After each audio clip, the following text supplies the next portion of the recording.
Beliau diminta ya, untuk menyerahkan kedaulatan dan tidak mau. Itu modal adanya Republik.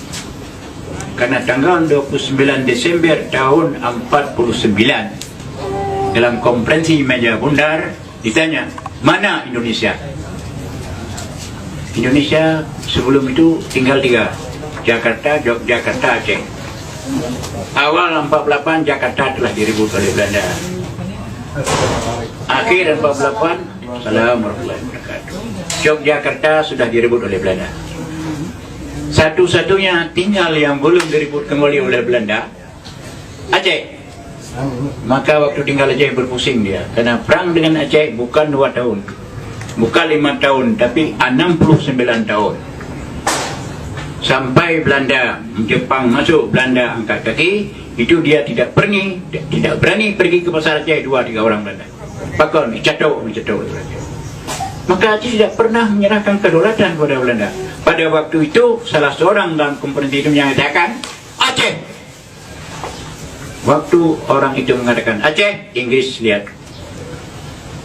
Waktu Inggris lihat, kalau Aceh benar, belum pernah menyerahkan kedaulatan Belanda, maka Inggris mengakui Aceh masih ada. Maka diakui oleh dunia Islam semuanya. Maka adalah Indonesia ini dengan masih ada Aceh. Jadi tidak sama Aceh dengan Irian.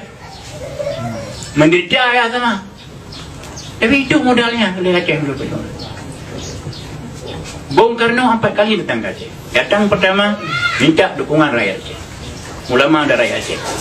Atas dasar apa saya bantu pada Abu Dawud beri? Atas dasar kebangsaan, saya tidak mau. Karena ulama-ulama dulu, pemimpin dulu Islam. Kalau ada dasar Islam, saya mau. Maka Soekarno mengatakan, saya akan berusaha mendirikan Republik ini atas dasar agama Islam, sekurang-kurangnya untuk Aceh. Tulis. Itu disimpan oleh disimpan oleh Abu Mansur sampai tahun 2007 macam pernyataan itu.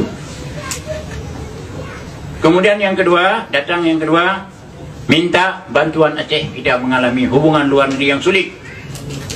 Kita perlu pesawat terbang. Tanya, berapa harga pesawat terbang? Saudara Presiden, 25 kilo emas. Mansur, kajak karampokmu, udah kepat. Yang bak saudara Aceh yang karampok, dah belum kepai dia. Maka dengan surat itu, dipilih ada menjilul untuk sini, urina untuk dan sebagainya. Dalam tempoh 3 hari, dari orang-orang kaya Aceh, musapat 50 kilo lebih. 2 buah kapal terbang. Tanda telah terima emas 50 sekian kilo dari Aceh untuk memberi pesawat terbang, ditandatangani oleh Bung Karno, disimpan oleh Abu Mansur sampai 2007. Nyatanya menteri tanda terima 2 buah pesawat terbang, cikal bakal lahirnya Garuda. Sudah 2. Yang ketiga, minta supaya Abu boleh membangun TNI di Aceh. Di Aceh tidak ada TNI. Yang mana pasukan mujahidin. Bersindu pimpinan Ali Hashimi, tentera pelajar pimpinan Kolonel Yusuf. 3 ini dijadikan TNI di Aceh. 3 ini jadi TNI di Aceh. Ya. Itu sudah tahun 48. Ya. Jadi oleh karena itu, maka modal pesawat jadi, modal radio rimba raya, ya. Kemudian apa lagi? Banyak sekali modal. Tetapi apa yang dibalas? Saya katakan ini bukan di sini, tetapi di Gedung Merdeka di Bandung. Waktu berkumpul semua jenderal-jenderal pensiunan dan dengan ulama-ulama seluruh Indonesia di sana, saya katakan, apa yang dibalas untuk Aceh? Provinsi Aceh dilebur masuk ke Sumatera Utara. Angkatan pelabuhan Aceh dimatikan. Sabang.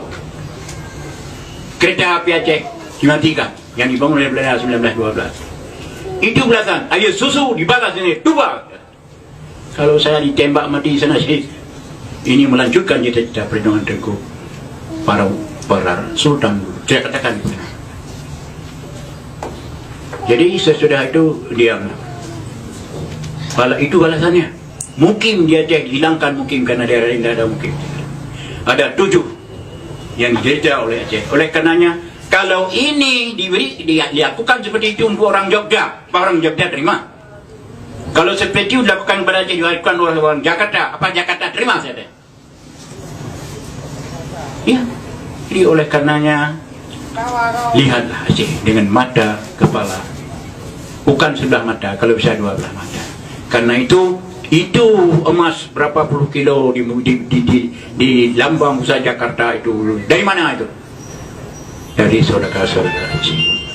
Jadi jangan samakan Aceh.